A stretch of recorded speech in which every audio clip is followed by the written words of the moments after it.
that specific order by clicking on websites, then websites list. And from here, you are going to see all the websites. Make sure that you are going to use one of the Hostinger website builder icons or websites, as you can see, which is going to be represented with this discontinued square. I insist for this specific icon and not these. So you're going to click on manage store instead of edit website. And then we are going to see all the website content. So if you have added a store, it is going to be this specific area. Is if you haven't added a store, it is going to be crucial to click on edit website. Then you're going to click on a cart with a plus sign on it on the website. And that means that you're going to add a store on it.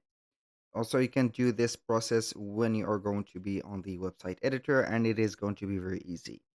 So from here, you're going to see the orders.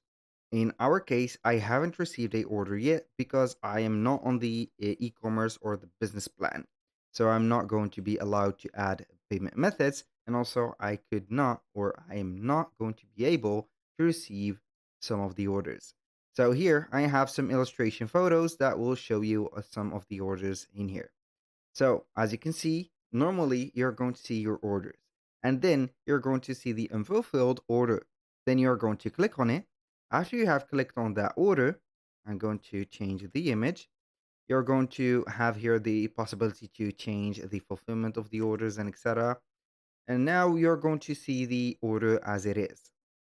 Now, what are we going to do is to see that on the payment info, if it is going to be paid or not paid, it is going to be dependent on you.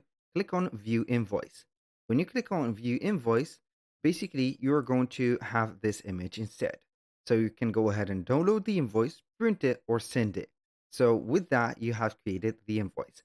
The invoice is going to be a standard, and you can modify some of the elements in here, like the address or your address, and also your store name into the specific invoice on the setting.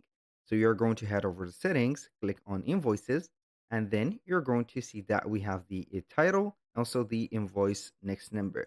We have the company information like the logo, the address, and etc. And also some additional information. You can show the email, show the logo, and also the phone number.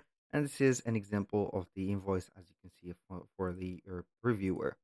When you finish setting up everything and you see that everything is correct, you're going to click on Send Invoice and also print it for your own, let's say, accountant. So basically, that was pretty much it for today's video. Thank you guys for watching. I hope that you have enjoyed the content and I hope to see you soon on the next one.